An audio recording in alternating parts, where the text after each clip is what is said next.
Hello everyone, আমি শর্মিষ্ঠা। আর আমি কিন্তু আজ চলে এসেছি বাড়িতে। করছি এখন সমস্ত কিছু ম্যারিনেশন। চলো তোমাদেরকে দেখাই। আর আজ কিন্তু ২রা জানুয়ারি। তো সকলকে জানাই হ্যাপি নিউ ইয়ার।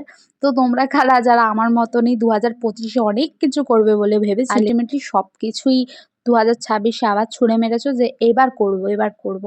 আমিও সেই পথেই চলছি, এবার করব, এবার করব।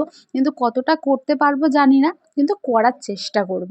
এইটুকুনি ভেবেছি। আর যাই হোক, আমি সকালবেলা ঘুম থেকে উঠবো, এটা আমি নিজের মধ্যে প্রতিজ্ঞা করেই নিয়েছি। তারপর আবার কি ৭টার সময় দোকানে এলাম, এসে দেখি টুকটাক ভিড় আছে, প্রায় মোমোটা চলেই গেছে আর এখানে কিছু ফ্রাইড আইটেম রয়েছে। ঠিক এই সময় একদল ভাইরা এসে আমাদের কাছে কিছু খাওয়ার অর্ডার করলো, আর সেগুলো আমি কাস্টমাইজ করে ওদের দিয়েও দিলাম। আর ওদের কিন্তু খুবই ভালো লেগেছে, সেটা কিন্তু আমাকে রিভিউ দিতে পারিনি, কারণ তখন আমার ফোনটা অফ ছিল আর প্রচুর কাস্টমার তখন ছিল শুধুমাত্র পকোড়া। দেখতেই পাচ্ছ, শান্তু আর আমি মিলে কিন্তু পকোড়াগুলোকে তুলেই ফেলছি। আর তোমরা সবাই অনেকেই আমাকে এসএমএস করে জিজ্ঞেস করেছো, দিদি তোমার দোকানটা কোথায়? আমি তাদেরকে বলছি, নিশ্চিন্তে শিশিয়া ঝিলপাড়ের সামনেই আমার দোকানটা। পকোড়ার সব প্লেট করে দিয়েছি আর এখন এক এক করে বাবাকে দিয়ে দিচ্ছি। আর তোমাদের এই মিনি ব্লগটা কেমন লাগলো অবশ্যই আমাকে জানাতে ভুলো না। দেখা হচ্ছে নেক্সট মিনি ব্লগে, ততক্ষণ পর্যন্ত বাই।